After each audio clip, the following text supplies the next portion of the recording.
ଆଜି ଆଜି ହେଇ ସମୟ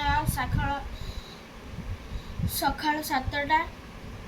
ଆଜି ମୁଁ ବ୍ରସ୍ କରିକି ସବୁ କାମ ସାରିକି ମନ୍ଦିର ଯାଇକି ଆସିସାରିଲିଣି।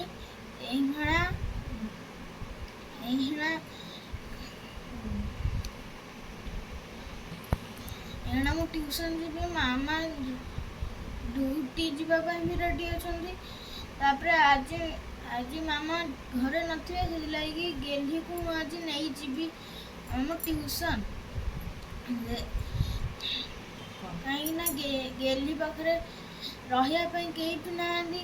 ମୁଁ ଟ୍ୟୁସନ୍ ଯାଇକି ମୁଁ ପଢ଼ିବି, ଗେହ୍ଲି ତାର ଖେଳିବ ସେଠି, କାହିଁକିନା ତାକୁ 2 ଇୟର୍ସ ହେଇଛି। ମୁଁ ଏଇନା ଟ୍ୟୁସନ୍ ଯାଉଛି। ବାଏ।